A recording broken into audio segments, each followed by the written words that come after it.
Hey everyone, this is Steve Van Diest. I am the co-host of the Sharpen podcast, hosted by Acumen. Acumen is a CEO business community that is about growth. It's about fixing all your issues, but also while we're doing it, we're also trying not to lose our soul when it comes to family and faith and heart and health.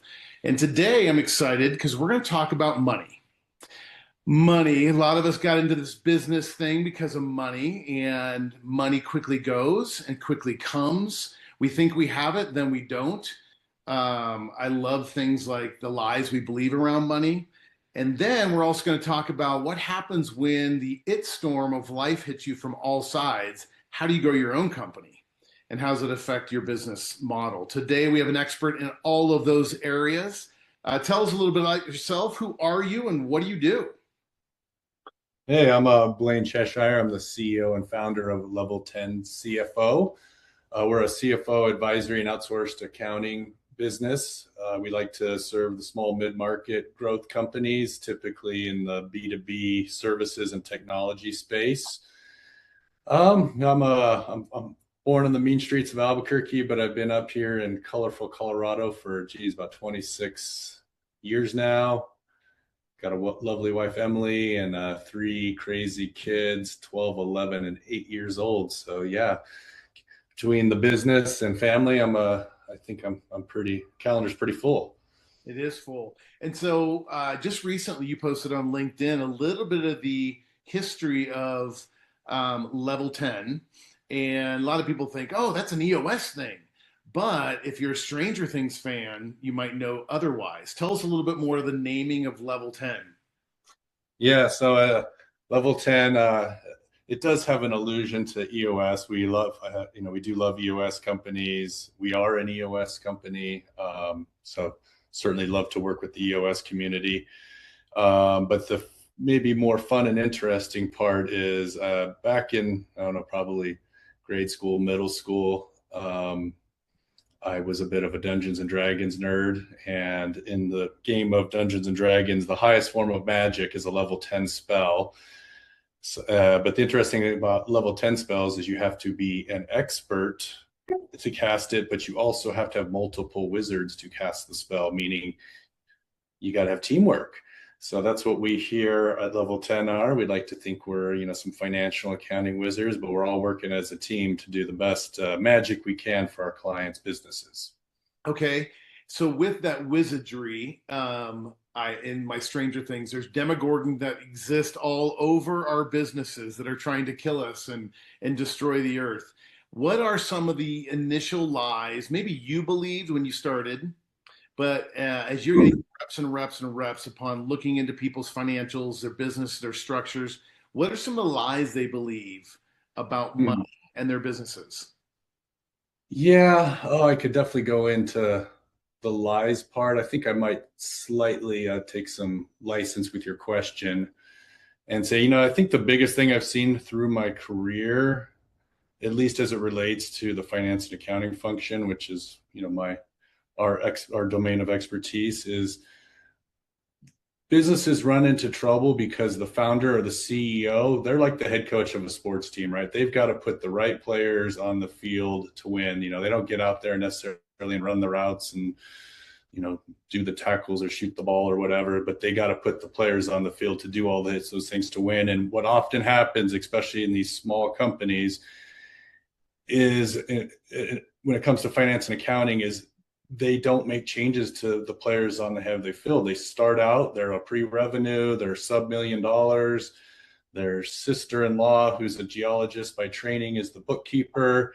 And then 5 years later, in a 10x in revenue, guess who's still the bookkeeper, right? And that's all well and good, but at some point, in the immortal words of Biggie Smalls, more money, more problems. And that problems thing is going to come and get you at some point, right?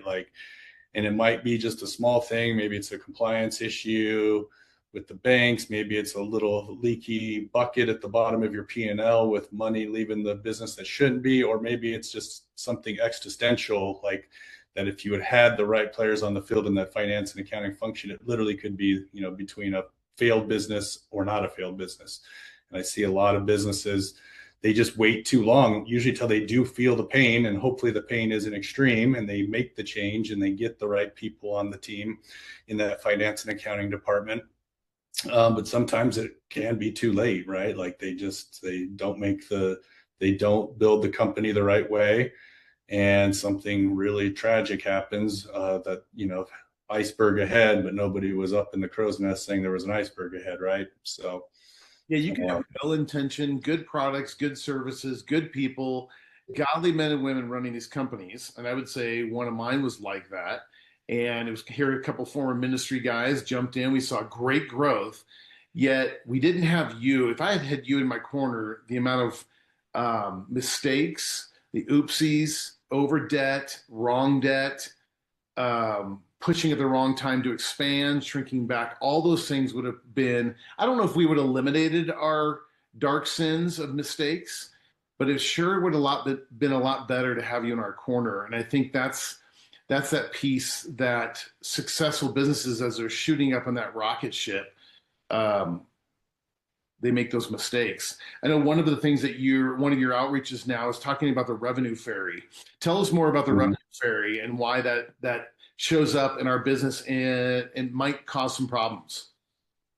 Yeah, so we're having a little fun with the Dungeons and Dragons theme, and we're trying to kind of preach some business lessons through the idea of, like Dungeons and Dragons monsters, that a few of them I've made up and kind of been talking about for years. And one of those is the revenue ferry. And we see this one a lot. I've seen it in my career and companies I worked for before I started Level 10. And the revenue ferry is just this idea that, the CEO, the leadership team, they just want the revenue to happen. So they just trick themselves that it's going to happen because they want it to happen or think they deserve it to happen, but they don't really have a real strategy. They might not have a sales and marketing team that can execute it. And then they start falling into this like ideas of, believing kind of a pipeline that's filled with a bunch of garbage, or, oh, I'm going to hire this guy with the gilded Rolodex and he's going to deliver all of the revenue for me. Or, hey, I really should probably right size my expense side of my business, but I'm not going to because there's this one big deal in the pipeline. And just as soon as that closes, everything will be okay. That type of magical thinking, the revenue fairy is that nefarious little creature that, tricks CEOs and leadership teams into believing things that probably aren't true about their revenue potential, either in the short term or the long term. So that's the revenue fairy. Watch out for her. She looks nice, but she's not. Okay, so many people are going to go, oh, fractional CFO. These are the Debbie Downers that come into our company, and the salespeople all go, we hate the CFOs because they tell us we can't do something. Or maybe the business partner's like, no, that's the guy that just says no and slaps my wrist with the ruler. I know you, Blaine. I know you've got a light spirit. You're super funny. How do you bring levity, positivity in a world of money? Because business owners, how do you help them think about money properly, that you're just not the bad guy as you come in? Yeah, I guess first of all, yes, we try. It is part of our culture. We are an EOS company, and one of our values is we like to laugh even at ourselves. Meaning, like, hey, we want to have a little, nobody's having an open heart surgery here, but it is serious. We are minding the people's finance and accounting, and we want to be humble, right? Laugh at ourselves a little bit. So we kind of just bring that perspective to the client. But the other thing we say is, we're not risk averse, we're risk conscious. So we are the CFOs, we are the bean counters. So we're probably not going to be the most freewheeling, crazy person in the company. But we are going to view things through that risk consciousness lens, right? Not just saying no to everything. And it's more of like, we're going to understand the numbers. We're going to understand strategically what the business is trying to accomplish. And if we put some money in harm's way, whether it's, we're going to do an M&A deal, or we're going to buy a piece of capital equipment, or we're going to hire 2 new people to go take on a new, sell into a new geography, whatever that looks like for your business, what does that mean for risk for your business? Does it mean if it goes poorly, the founder CEO might not just be buying that big new boat he wanted? Or does it mean if it goes poorly, like the business could be at risk of failure, right? Like how big of a bet are we making and how much is the risk of that bet, right? So that's our job as that CFO, is to really understand the strategic aims of the company, bring that down to reality as best we can. Some of that's going to be in numbers, some of it's going to be a little more some qualitative angles on the decision, and we all work as a team and come to the best decision, and go from there. And it's going to go left, right, or maybe right down the center, and we're just going to adjust as we go as a business. Yeah, I think the CFO role and what you provide those companies, it has a lot to do with applying knowledge, which really turns into wisdom. I think there's a lot of business owners that are pretty savvy about money and about growth and about sales, and they've got a buddy, and they might even be on a peer team like Acumen where they've got some shared advice. But until they move that knowledge into wisdom, and to say, actually, this is the wisest thing. I think of Proverbs. There's a lot of information, but wisdom is really what changes a leader. And so I think the necessity of someone like you, one, because I know you as a person, and it only reflects on who you guys bring as your mini wizards in level 10. Now, I think one of the things that makes you special is not just, you couple years, you've moved from client-facing work. You did a lot of client-facing work. And when you joined Acumen, it was, hey, I want to start moving into running this company and growing it and working on that leadership chops. But also in that process, when we first met 3.5 years ago, you went through a proverbial it storm, which I think really makes you special and what's going to craft and why you and level 10 are so special. Tell us, because I think a lot of business owners go through a lot of, if it's relational, financial, extended family, children, tragedy, and health tragedy. Tell us about your journey these last 3 years and what's kind of grown you as a leader in that process. Oh yeah, I mean, I think I might not have ever been accused of being the most empathetic person on the planet, although I think I secretly am. I just don't show it well, perhaps. But I think, my family went through, big cancer issues in 24 into 25.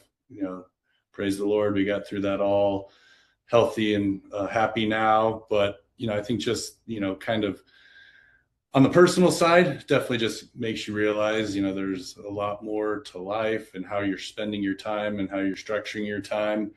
You need to be real intentional about it, right? Because you just don't know. Like, nobody knows. Don't ask for whom the bell tolls, right? Like, it might be tolling for thee. So just, live your life accordingly. That doesn't mean, just quit your job and, go travel and be irresponsible or something, but just take stock of how you're spending your time. So that's on the personal side. I don't think that's necessarily super profound, but sometimes you do got to kind of go through the it storm before you take stock of things. So that was certainly a change for me. And, I think the other part, I'm super fortunate as a business leader to have an amazing team around me. I did, always, had the idea, and I would encourage business leaders to do this. This is probably going outside of the CFO realm, but just to like larger executive coaching, but like, try and build the company so it runs without you, right? Like, if you have to be in the middle of everything and the it storm hits, the it storm is going to go from a category 3 to a category 5 because you're not there to pilot the ship anymore, and you're the only one that knows how, right? So I think it's super important for business leaders to build, take themselves out of as much as they can, maybe focus on the few things they're really good at or they really enjoy doing.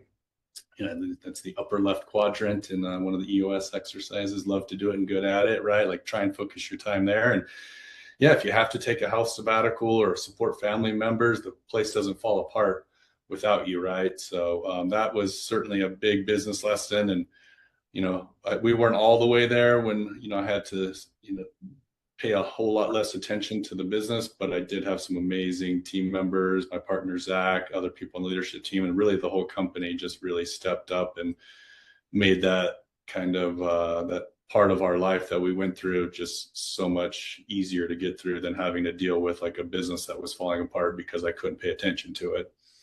Well, it's one of the things I appreciate about you. Yes, there is this CFO veneer, but I've gotten to know some of the underbelly, and I think it does make you special. You got a tender heart.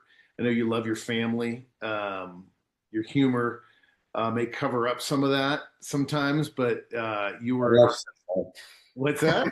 my wife has accused me of that.